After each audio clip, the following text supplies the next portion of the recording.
खासदार संजय राऊत बोलतात, थेट तिकडे जातोय। तेव्हाही त्यांनी पत्रकार परिषद घेऊन जे 4 न्यायमूर्ती होते, ज्याने मुख्य न्यायाधीशाविरुद्ध पत्रकार परिषद घेतली होती, त्यात मदन लोकूर होते। बेडरपणे काम करणारा माणूस आहे।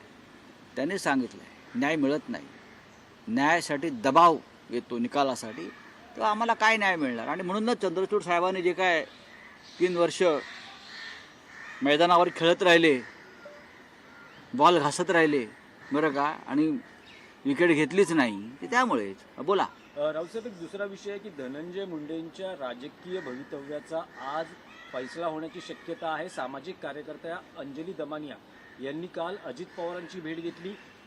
बीडमध्ये कशा पद्धतीने दहशत आहे, काय पुरावे आहेत, ते सगळे अजित पवारांना दाखवले। आज अजित पवारांची मुख्यमंत्री देवेंद्र फडणवीस काही होणार नाही, चर्चा आहे। काहीही होणार नाही। सामाजिक कार्यकर्त्या अंजली दमानिया यांच्या आधी तिथं आंदोलन सुरूच होतं, लोक रस्त्यावर आलेच होते। सुरेश धस यांनी तर तांडव केलेलं आहे बीडमधल्या दहशतवादाविरुद्ध। धसांचं तांडव सुरू आहे, तांडव।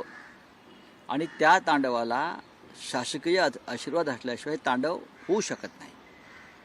तरी आज मिस्टर कराड हे इस्पितळात आहेत। त्यांचं कुठे काय दुखतंय मला माहीत नाही, पण ते इस्पितळात आहे। त्यांच्यासाठी इस्पितळाचा एक मजला रिकामा केलेला आहे।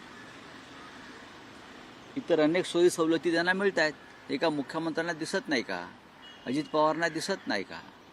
आणि हे सगळं धनंजय मुंडे यांच्या मार्गदर्शनाखाली सुरू आहे, असं सुरेश धस सांगतायत, जे भाजपचे आमदार आहेत।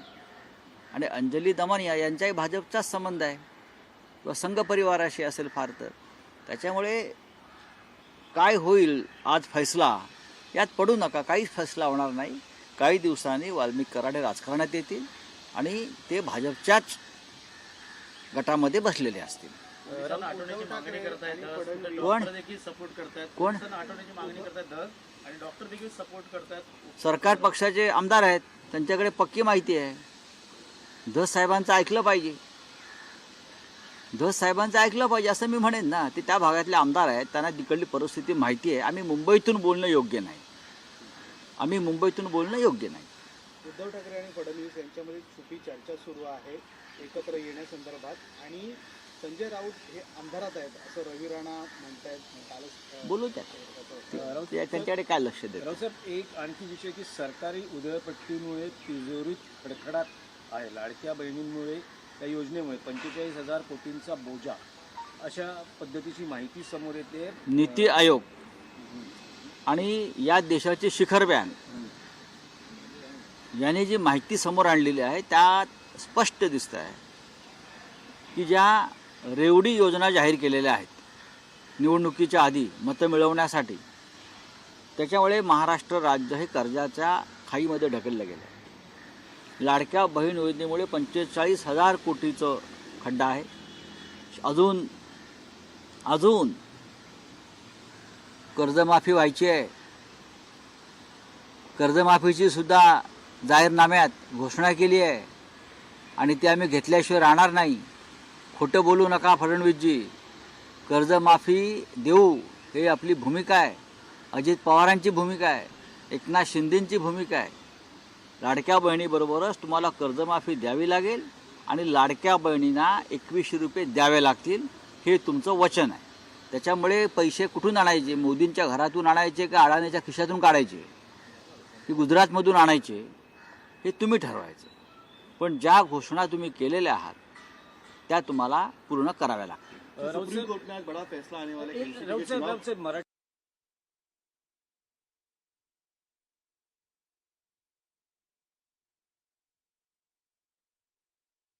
खासदार संजय राऊत हे माध्यमांशी संवाद साधतायत, त्यावेळेस त्यांनी स्लम डेव्हलपमेंट प्रकरणामध्ये खासगी बिल्डर्स आणण्याचा प्रयत्न करत होते।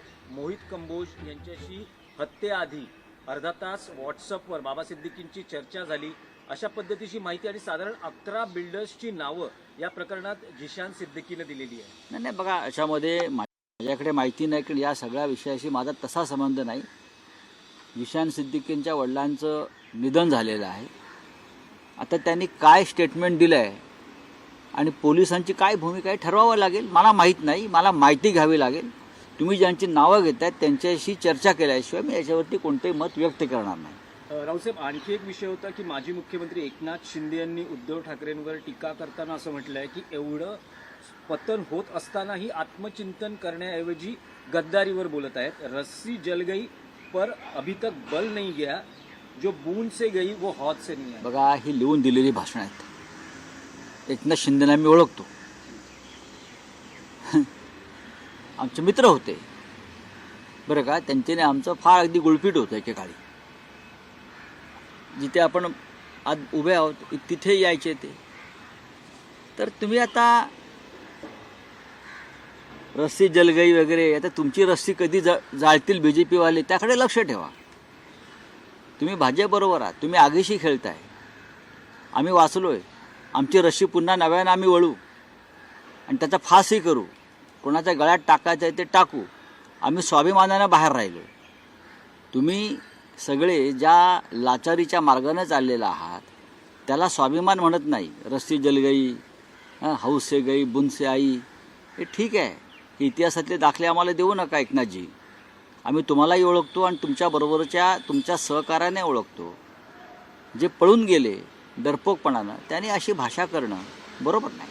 रावसाहेब, याआधी आपण राजकारणात राजकीय आरोप प्रत्यारोप पाहिले, ट्विटर वॉर बघितलं, फोटो वॉर बघितलं, पण महायुतीमध्ये आता एक नवं व्हिडिओ वॉर समोर येत आहे. गोगावले आणि शिंदे शिवसेनेचे आमदार तटकरेंच्या व्हिडिओबद्दल बोलतात की ते आम्ही बाहेर आणू. तर तटकरेंचे समर्थक किंवा त्यांचे जे कार्यकर्ते आहेत ते म्हणतात की आम्ही गुवाहाटीतले व्हिडिओ समोर आणू.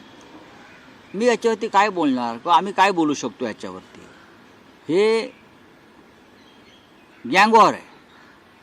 ह्याला गँगवॉर म्हणतात मुंबईतल्या भाषेमध्ये. आणि हे गँगवॉर थांबलं नाही तर हे गँगवॉर रक्तपातापर्यंत जाईल की काय रायगडमध्ये, रायगडच्या रस्त्यावर. अशी आता आम्हाला भीती वाटते. रायगडमधले काही आमदार सुनील तटकरे यांच्या विरोधात ज्या भाषेचा वापर करतायत हा गँगवॉरचा आहे किंवा जीवातून उठवण्याचाच एक भाषा केली आहे. आणि महाराष्ट्राच्या मुख्यमंत्र्यांनी, जे गृहमंत्रीसुद्धा आहेत, त्यांनी वेळीच या बाबींकडे गांभीर्यानं पाहिलं पाहिजे. एकनाथ शिंदेंनी पाहिलं पाहिजे, अजित पवारांनी पाहिलं पाहिजे. कारण त्याच्यामध्ये आमदार, खासदार आणि मंत्री यांचा सहभाग आहे या गँगवॉरमध्ये, पॉलिटिकल गँगवॉरमध्ये. आणि महाराष्ट्रासाठी अत्यंत चिंतेची आणि गंभीर बाब. रावसाहेब, शिवसेना युबीटीतलं आउटगोईंग अजूनही थांबलेलं नाही. तुम्ही नाशिक दौरा केलात, तुम्ही मुंबईत परततात, तोपर्यंत नाशिकमधले तुमच्या पक्षाचे 3 माजी नगरसेवक शिंदे शिवसेनेत गेले. जाऊ द्या. काल राजूल पटेल या शिवसेनेच्या रणरागिणी म्हणून ओळखल्या जाणाऱ्या त्याही शिंदे गटात गेलेल्या आहेत. तर हे नाही, त्यांच्याकडे होतंय नाही, असं का होतं हे त्यांना विचारा. परवाच्या अंधेरीच्या सभेत राजूल पटेल व्यासपीठावर होत्या ना. अंधेरीच्या सभेत राजूल पटेल व्यासपीठावर होत्या, सन्मानानं बसल्या होत्या. 3 दिवस झाले त्या गोष्टीला. 23 तारखेला त्या व्यासपीठावर होत्या, त्या सन्मानानं बसल्या होत्या. जोपर्यंत शिवसेनेचा मुख्यमंत्री म्हणजे उद्धव ठाकरे होत नाही तोपर्यंत चप्पल घालणार नाही अशी त्यांची भूमिका होती. आणि त्या अनवाणी फिरत होत्या बराच काळ. आता असं अचानक काय झालं?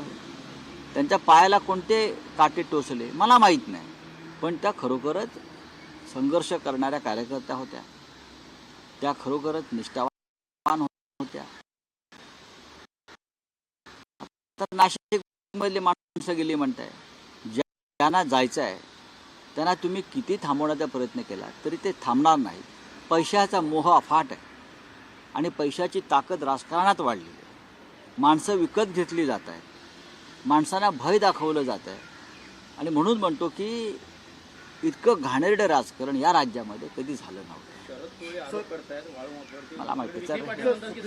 दो बड़े निकाल आने वाले, एक एनसीपी के सिंबल को लेकर और दूसरा मनपा इलेक्शन को लेकर, क्या दिक्कत है? देखिए, मनपा इलेक्शन के लेकर हम आज वेट करेंगे क्या निर्णय आता है. हमारी तो इच्छा है कि जो न्याय संगत है, तर्क संगत है, वो निर्णय आना चाहिए. लेकिन आज ही मैंने पढ़ा जस्टिस मदन लोकुर जो सुप्रीम कोर्ट के जज. तर शिंदेंची रस्सी भाजप कधी जाईल समजणार पण नाही असं म्हणत एकनाथ शिंदे यांच्यावर पुन्हा एकदा आता संजय राऊतांनी हल्लाबोल केला. धनंजय मुंडेंवर काहीच बोलणार नाही असं राऊतांनी म्हटलेलं आहे. महायुती सरकारवर त्यांनी पुन्हा एकदा जोरदार हल्लाबोल केलाय. तर काही दिवसांनी कराड राजकारणात येईल असा उपरोधिक टोला देखील त्यांनी लगावलेला. लोकशाही मराठी ऐका, पहा, जागरूक रहा.